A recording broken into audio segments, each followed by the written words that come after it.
Saudara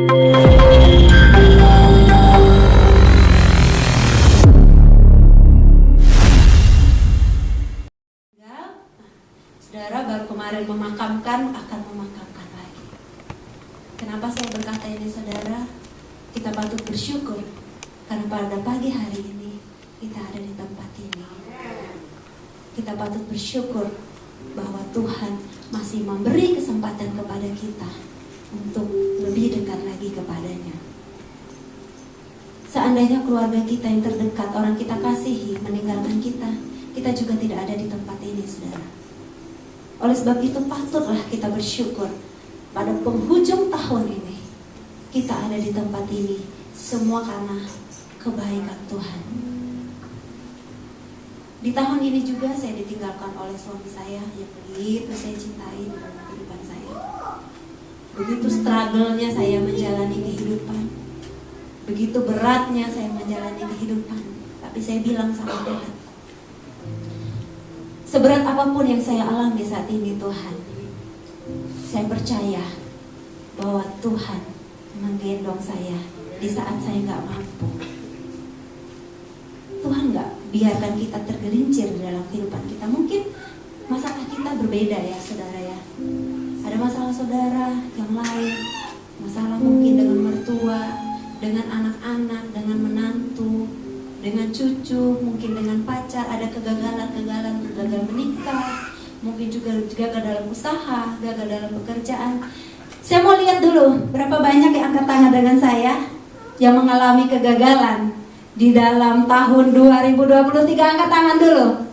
Saya saudara yang nomor 1. Saya paling tinggi tangannya. Ya, banyak sekali kegagalan saya di tahun 2023. Banyak target-target yang tidak tercapai. Ya. Nah, saya tanya lagi, setelah kita gagal, seberapa banyak di antara kita yang depresi? Tidak ada, puji Tuhan. Berarti semua yang di sini adalah orang-orang yang dekat dengan Tuhan. Kalau kita gagal dan kita nggak depresi, itu semua karena Tuhan. Bayangkan saudara, artis saya, siapa ya namanya ya? Junjun belakangnya, bunuh diri di dalam mobilnya.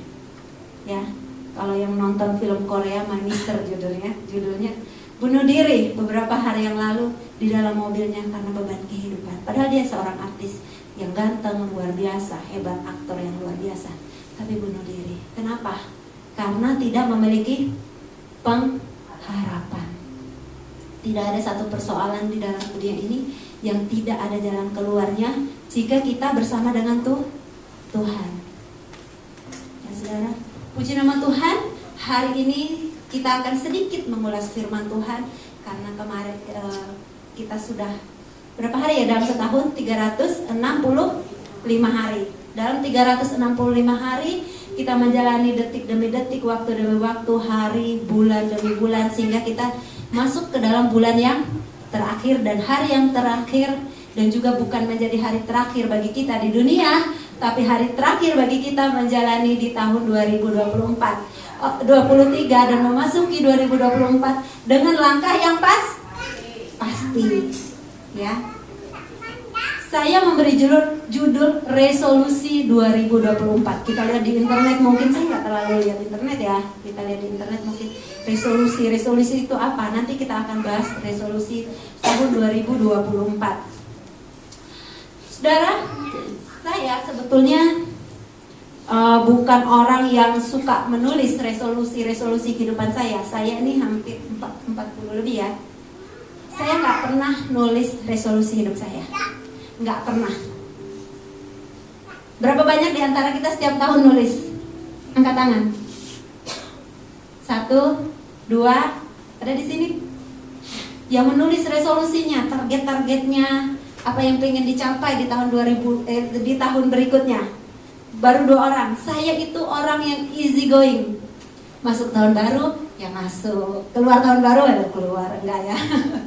Masuk tahun baru. Enggak ada resolusi yang benar-benar serius saya mau tulis gitu. Enggak ada. Tapi kalau saya buat planning, saya tulis saudara. saya buat planning, saya buat ini, bagaimana targetnya apa, segala macam. Itu saya tulis, bisa jadi novel kalau saya tulis. Tapi resolusi masuk tahun baru saya memang nggak nulis.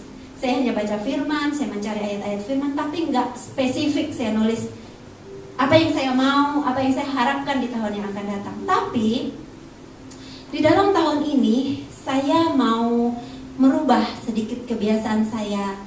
Itu baik juga sih, nggak perlu neko-neko. Tapi saya mau sedikit berubah. Ada satu hal yang saya mau benar-benar, Tuhan, supaya saya ada janji sama Tuhan, supaya saya ada ada jembatan saya untuk mencapai apa yang saya targetkan itu. Karena saya sudah menulis, jadi kalau saya lihat, oh iya, saya sedang menulis ini. Saya sedang menulis satu resolusi dalam hidup saya adalah praying until it happen. Praying until it happen. Jadi saya akan berdoa, nggak akan berhenti berdoa, setiap hari mendoakan itu sampai itu terjadi. Kalau dulu saya berdoa hari ini, ntar bulan depan baru saya ingat lagi doa ini.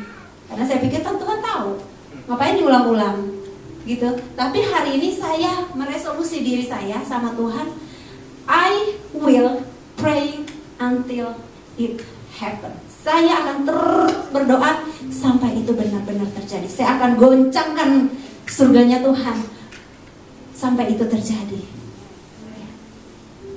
Di ujung doa kita selalu bilang, terjadilah sesuai kehendak-Mu. Tapi ada satu hal, saya melihat ada janji Tuhan juga dalam firman Tuhan. Ada perumpamaan Tuhan yang Tuhan kasih ke murid-muridnya bahwa ada seorang hakim yang jahat, yang tidak pedulian, no care sama orang lain. Dia nggak peduli orang lain, pokoknya dia hakim yang jahat lah, lalim. Tapi setiap hari perempuan ini datang kepadanya, dia merasa terganggu, akhirnya dijawab. Nah, saya mau gitu sama Tuhan. Tuhan juga hakim yang ada. Saya mau berdoa sampai itu terjadi dalam kehidupan saya. Seberapa banyak di antara kita yang mau temenin saya berdoa sampai itu? Yang betul-betul doa terus sampai Tuhan jawab. Kalau belum jawab, jangan berhenti berdoa. Ya, kalau yang mau menikah, kalau yang mau single, jangan doa itu. Doa yang lain aja. Mau sukses. Nah, mau single happy? Nah, sekarang udah zamannya ya single happy ya, sendiri. Gimana? Jomblo happy. Oh, kalau di sini jomblo happy. Single juga enak kok, cukup baik buat kita. Nggak harus memaksakan untuk menikah ya. Ya, yang belum dapat jodoh jangan paksa ya untuk menikah. Single juga oke. Ada saatnya. Puji Tuhan. Next, saudara, di dalam kehidupan kita punya 3 masa di dalam hidup kita. Yang pertama adalah masa lalu, masa kini yang hari ini, dan masa depan beberapa jam yang akan datang. Ya. Masa lalu, masa kini, masa depan. Muka, masa gitu. Ya. Masa lalu, masa kini, dan masa depan. Ya, jangan mukanya masa gitu. Ya. Di dalam kehidupan kita, ketika kita mengingat masa lalu seperti tadi, ketika kita mengingat masa lalu, begitu banyak kegagalan yang kita alami di dalam kehidupan kita. Hanya apakah kita tetap tinggal di dalam kegagalan itu jadi pertanyaan. Begitu banyak kekecewaan di dalam kehidupan kita, apakah kita tetap tinggal di dalam kekecewaan itu? Apakah kita tetap tinggal di dalam penderitaan kita? Berdiam di situ, kayaknya nikmat banget nih penderitaan, gitu ya. Atau kita mau keluar, mau cepat-cepat keluar, tapi kita nggak punya jalan keluar. Karena apa? Kalau orang punya jalan keluar, dia nggak akan bunuh diri. Kenapa orang bunuh diri? Kenapa orang menjauh dari Tuhan? Karena dia udah berdoa, dia rasa nggak punya jalan keluar juga. Karena mereka tidak setia. Yang namanya setia itu saat dalam keadaan apapun tetap di tempat, setia. Tidak mundur maju cantik, tapi setia sama Tuhan. Kalau kita sudah bilang sama Tuhan bahwa Tuhan, aku mau melayani Tuhan, apapun yang terjadi. Tuhan, aku mau setia sama istriku, apapun yang terjadi. Tuhan, aku mau menjadi siswa yang meskipun kepintaran dan kepandaianku tuh masih di garis rata-rata, nggak tinggi, nggak rendah gitu ya. Aku tetap setia untuk belajar. Meskipun keadaan ekonomi keluargaku nih sepertinya nggak mampu untuk aku sampai kuliah, nggak mampu untuk aku sampai pergi ke luar negeri, nggak mampu untuk aku sampai melakukan hal yang besar dalam hidupku. Tapi aku mau setia sama Tuhan. Tuhan yang setia dan lebih setia dan adil dalam kehidupan kita. Saya percaya Tuhan begitu banyak cara untuk menolong kita. Banyak orang yang masih tinggal di masa lalunya, ya, dia nggak bisa move on dari masa lalunya. Dia masih merasa tersakiti, disakiti orang tua, ada omongan tetangga, ada omongan teman yang terus membuat dia, kamu mana mungkin sukses, orang tua kamu susah kok. Nah, itu membuat kaki dia terikat sehingga tidak bisa melakukan apapun. Karena apa? Karena dia tidak dekat dengan Tuhan. Ya. Kemudian ada juga orang, saya sudah nih lepas dari masa lalu saya. Contoh ya, tapi ini bukan saya ya. Contoh, saya ini masa lalunya dulu apa ya? Yang buruk apa ya? Kalau perempuan, anggaplah saya wanita panggilan, cerita dipanggil datang gitu kan. Ceritanya, tapi ini bukan saya ya. Saya nih pernah gitu, tapi bukan saya loh, saya nggak pernah loh. Ceritanya, saya pernah menjadi itu. Apa ya? Umpama, ya. Saya pernah. Terus saya bertobat. Saya sudah ikut Tuhan, saya sudah melayani Tuhan. Tetapi ada orang-orang yang terus mencari saya di masa lalu saya. Ngerti ya maksudnya ya? Saya sudah move on dari masa lalu saya, tapi Bu Helmani memandang saya masih Suti yang panggilan itu. Nah, itu juga membuat membuat kita nggak maju sebetulnya. Kita udah nggak ada di masa lalu kita itu, tetapi orang-orang masih memandang kita seperti kita di masa lalu. Ya, nah itu juga membuat kita bisa berbalik arah dan itu bisa menarik kita. Orang anak-anak narkoba itu, kalau mereka kemarin saya cerita ya, ada saudara dan teman masa kecil saya nggak kenal dia, karena pada waktu temenan sama kita dia gagah, nah seperti bapak ini yang putih, ya, dia gagah. Luar biasa, dia punya rumah, punya mobil dan lain-lain. Kemarin waktu di pemakaman, saya nggak tahu kalau itu dia. Saya tuh fokus sama celananya, nggak fokus sama mukanya. Celananya pendek ini laki-laki, pendek ini bawa lontong nggak pakai baju. Iya, pakai celana ini. Saya tuh fokus sama celananya. Nih orang kok lucu bener gitu kan. Padahal itu teman saya nggak kenal. Tahu nggak saudara? Dia udah setengah begini nih sedeng. Karena apa? Karena narkoba. Itu luar biasa. Saya masih hidup di masa lalu dia yang dulu. Jadi saya nggak kenal masa sekarangnya dia yang begitu. Masa lalu dia dulu kan gagah begini, ya cakep, dia punya pokoknya punya duit dan lain-lain. Saya hidup di masa lalu dia, jadi saya nggak bisa lihat ya masa sekarangnya dia. Nah, sebaliknya kita juga yang tinggal di masa lalu kita juga sering melihat masa lalu orang lain sehingga kita sering menghakimi orang. Saudara, dosa menghakimi orang itu cukup besar, saudara, karena itu mempengaruhi hidup orang itu. Ya, jangan pernah kita mempengaruhi hidup seseorang, menghakimi seseorang karena itu mempengaruhi hidup orang lain. Tapi lebih lagi menggosipkan dia. Misalkan Pak Gembala ini orangnya menurut si A contohnya. Pak Gembala ini pelit, nggak mau kasih duit, pokoknya yang jelek-jelek lah. Sebenarnya sama saya enggak, kasih aja duit gitu, transfer setiap minggu ya Pak Gembala. Nggak ada. Terus orang ngomong ke saya, tahu nggak sih gembalamu ini begini. Itu mempengaruhi saya nggak? Iya, sedikit banyaknya mempengaruhi sehingga kita menilai Pak Gembala menurut pandangan si orang itu. Biarlah itu nggak terjadi di dalam kehidupan jemaat di Kemah Eklesia. Biarlah kita meninggalkan masa lalu kita tinggalkan juga masa lalu orang lain. Ya, kita tinggalkan masa lalu kita, tinggalkan juga masa lalu orang lain, karena mereka juga nggak tinggal di masa lalu itu. Mereka sudah move on, mereka sudah melangkah. Kita hidup di masa kini, apa yang harus kita lakukan di masa kini? Yang harus kita lakukan di masa kini adalah kita memperbaiki diri sedikit demi sedikit dalam kehidupan kita. Untuk apa? Untuk masa depan. Jadi ada proses-proses yang harus kita alami dalam kehidupan kita. Next. Nah, ini ada masa lalu Daud.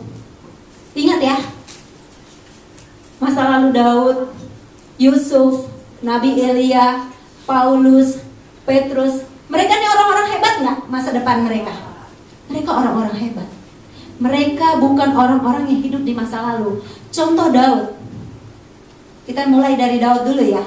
Coba next deh. Saya kasih satu contoh untuk Daud. Nabi Nathan menyatakan bahwa Daud dengan berbuat zina, membunuh, dan menipu bersalah karena menghina firman Tuhan dan menghina Allah sendiri. Itu 2 Samuel 12 ayat 10. Gak usah kita baca, tapi ini adalah sebuah gambaran bahwa Daud yang sudah menjadi raja, yang sudah ditahbiskan oleh Tuhan sendiri, bisa jatuh ke dalam dosa. Ya, bisa jatuh ke dalam dosa. Ini adalah dosa yang lahir dari dalam. Ya, dosa yang lahir dari dalam. Nah, kembali lagi deh. Yang pertama tadi. Nah, kalau Nabi Elia, ingat ya cerita Nabi Elia, dia mengalahkan begitu banyak Nabi Baal, berapa? 450 Nabi Baal. Ceritanya tahu ya? Ya kalau hamba Tuhan tahu ya. Ceritanya mereka mau mempersembahkan lembu di hadapan Tuhan, tapi di hadapan Allah kecil dan Allah besar. Maksudnya Allah dewa-dewa gitu, dewa-dewi. Mau mempersembahkan, tapi apinya nggak boleh dari korek gitu. Apinya harus turun dari langit untuk menghanguskan atau membakar lembu yang dipersembahkan. Nah, karena 450 orang ini sudah berdoa, ya Tuhan, mungkin yang pakai macam-macam gayanya ya untuk ini, akhirnya karena nggak turun-turun, mereka torehkan badan mereka ini dengan pisau. Mereka torehkan untuk mencari perhatian Allahnya, supaya persembahan ini dikasih api. Tidak, mereka semua akhirnya mati. 450 orang akhirnya mati dan nggak ada api yang turun. Sekarang Elia bilang, ini giliranku. Sudah dipasang 12 batu sesuai dengan suku keturunan Israel. Ya, udah berdoa, langsung bus, api turun. Apa yang terjadi, saudara? Apakah Elia menjadi orang hebat setelah itu? Enggak. Dia lari ke gunung, mau dibunuh sama Izebel. Ya, dia melarikan diri ke sungai Kerit ya. Ke sungai Kerit, dia melarikan diri, dia taruh bujangnya jauh-jauh, dia berjalan sekian kilo, pokoknya jauh lah dari bujangnya, dia menyendiri. Ini salah satu juga indikator ketika kita dia depresi. Di dalam keadaan depresi, kita nggak boleh sendiri sebenarnya. Tapi bukan ya kalau bikin resolusi ya sendiri, nggak bisa rame-rame ya kan. Nah, dia menyendiri sehingga dia Tuhan yang memberi makan dia. Ingat ya ceritanya ya. Tuhan yang memberi makan dia. Yang pertama Tuhan kasih makan, berapa kali Tuhan kasih makan? Malaikat kasih makan 2 kali. 2 kali malaikat kasih makan. Yang pertama, makanan yang pertama itu untuk masa lalu dia. Ya. Untuk masa-masa yang kemarin. Makanan yang kedua untuk masa yang akan datang. Ingat kan malaikat bangunin dia? Ada makan roti bakar. Enak ya? Roti bakar loh. Malaikat kasih. Baca dong firman Tuhan. Enak loh, roti bakar dikasih sama dia. Roti bakar dikasih, makan. Kamu harus makan, kata malaikat. Karena makanan ini kalau kamu nggak makan ini, maka kamu nggak bisa mencapai ke perjalanan kamu yang panjang. 1 kali dia makan itu untuk 40 hari 40 malam dia berjalan kaki. Saudara, nggak lapar, nggak haus. Makanan dan minuman disiapin oleh malaikat Tuhan. Nah, sekaliber Elia, Nabi Elia, dia juga punya waktu untuk putus asa. Saudara, ketika kita menemukan teman kita yang dianya pelayanan, yang dianya juga melayani orang lain, yang dianya tadinya kuat, ketika dia jatuh ke dalam masa ini, jangan menghakimi. Jadilah teman yang baik untuk mereka. Tuhan begitu mengasihi Elia sehingga Tuhan sendiri yang turun tangan mengasihi Elia. Ditanya loh sama Tuhan, Tuhan tanya sama Elia begini, kenapa engkau melakukan itu? Elia bilang, iya aku nih lebih buruk dari nenek moyangku. Elia mulai membandingkan dirinya dengan nenek moyang dia yang lalu. Kita juga begitu, kita selalu membandingkan diri kita. Oh, anak si A lebih hebat, si B lebih hebat, baju dia lebih bagus, sepatunya lebih keren, dan lain-lain. Banyak hal. Dia punya mobil, dia punya rumah, dia punya ini, oh semua punya deh. Sehingga kita merasa kita jadi nol. Ketika kita merasa diri kita nol, berarti kita sedang apa? Sedang merendahkan Tuhan yang selama ini pelihara kita. Kita sedang gak percaya sama Tuhan.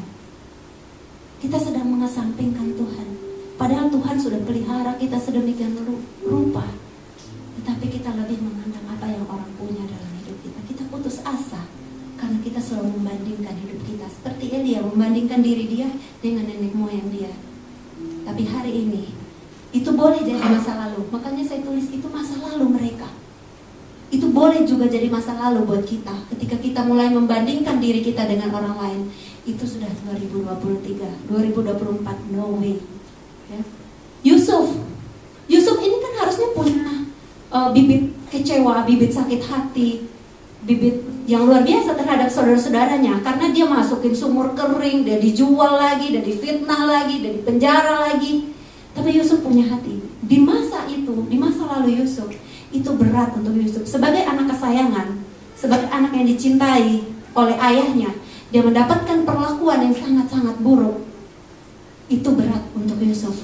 Dia difitnah dan lain-lain. Tapi itu bisa menjadi masa lalu Yusuf. Ketika keluarganya datang, keluarganya membutuhkan makanan dan minuman, yang Yusuf lakukan adalah mengampuni mereka.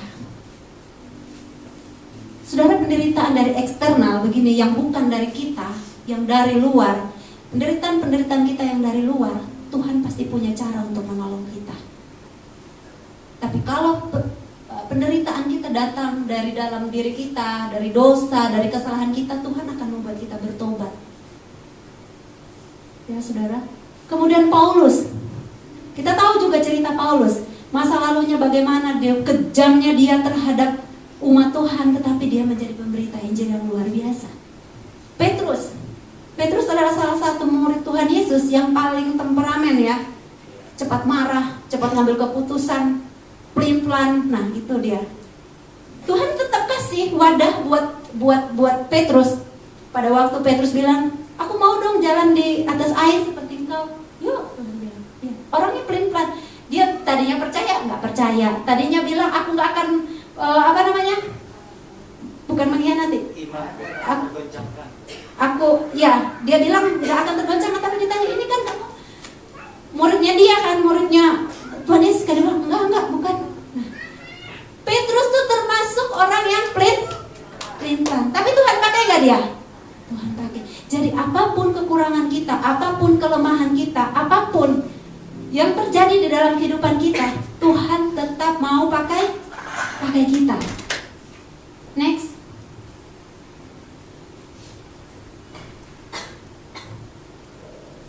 Next deh. Ini masa depan. Nah, dari Daud kita lihat, dari Daud itu menjadi garis keturunan Kristus. Nabi Elia yang tadinya depresi, yang tadinya dia mau bunuh diri, yang tadinya Tuhan cabut aja nyawaku, aku udah gak sanggup seperti ini lagi. Tapi apa yang terjadi? Setelah kehidupannya selesai, Tuhan urus dia. Tuhan sendiri yang urus Elia. Elia itu nabi luar biasa. Tuhan urus makannya, Tuhan atur hidupnya. Dijemput lagi. Ya, dijemput lagi. Jubahnya dia kasih ke siapa? Elisa. Dan dia mewariskan kuasa yang sama. yang diberikan Tuhan pada Elia, dia wariskan kepada Elisa kuasa yang sama. Itu luar biasa Nabi Elia. Kemudian Yusuf, dia menjadi pemimpin hebat. Kemudian Petrus, bayangannya pun bisa menyembuhkan.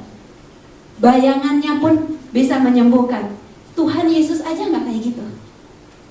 Ya, berarti Tuhan bilang bahwa engkau akan melakukan perkara-perkara yang lebih besar dari apa yang Tuhan kerjakan di dunia ini.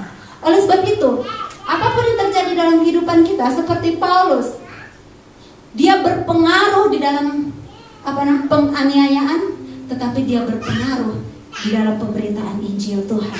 Seperti saat ini, kita ini adalah anak-anaknya Paulus, cikal bakal daripada Paulus. Pauluslah yang membuat kita tahu mengenal Tuhan di dalam kehidupan kita. Saudara, next. Kita tidak bisa menulis ulang cerita hidup kita di masa lalu, tetapi kita bisa menulis hari ini cerita baru untuk masa depan kita. Itulah sebabnya saya tanya berapa orang yang sudah menulis. Yang sudah menulis berapa orang? Belum. Saya sudah menulis, tapi baru 5. Gak boleh banyak, gak perlu banyak-banyak sih. Baru 5. Hanya yang saya tulis ini adalah bagian-bagian rohani aja. Yang jasmaninya saya belum pikirkan, yang untuk pekerjaan, untuk lain-lain. Saya hanya mau lagi menulis komitmen saya sama Tuhan. Saya mau menulis janji-janji saya sama Tuhan. Saya menulis jalan apa yang harus saya dalam proses ini apa yang harus saya lakukan. Saya sudah menulisnya sedikit demi sedikit. Nanti malam saya akan lanjutkan lagi untuk menulis. Saya mau serius sama Tuhan, saya mau deal sama Tuhan bahwa hidup saya mau bergantung dengan Tuhan. Ya, jangan ada di antara kita yang hidup di masa lalu. Oke, next. Nah, ini kita masuk ke dalam resolusi ya. Apa yang dimaksud dengan resolusi? Secara umum resolusi adalah suatu janji pada diri sendiri atau keputusan untuk melakukan sesuatu, terutama untuk memperbaiki perilaku atau gaya hidup seseorang di tahun mendatang. Jadi resolusi itu janji kita kepada diri kita sendiri, kepada Tuhan untuk menolong kita, mencapaikan kita kepada janji-janji dan harapan-harapan kita. Ya, kita buat itu pelan-pelan, kita pikirkan. Dasar daripada firman Tuhan akan saya berikan di sini. Next. Dasar resolusi hari ini adalah dari Mazmur 23, janji Tuhan yang harus kita imani di tahun 2024. Ini sangat-sangat familiar ya. Mazmur 23 dari ayat yang pertama.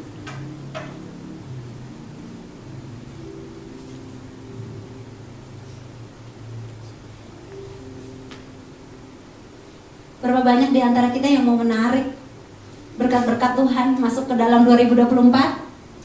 Kita mau ya, kita mau tarik berkat Tuhan masuk dalam hidup kita di tahun 2024 ini. Janji Tuhan kepada kita tahun 2024. Kita baca sama-sama sampai ayat yang ke-6 ya. 1, 2, 3. Mazmur Daud. Tuhan adalah gembalaku, takkan kekurangan aku. Ia membaringkan aku di padang yang rumput hijau.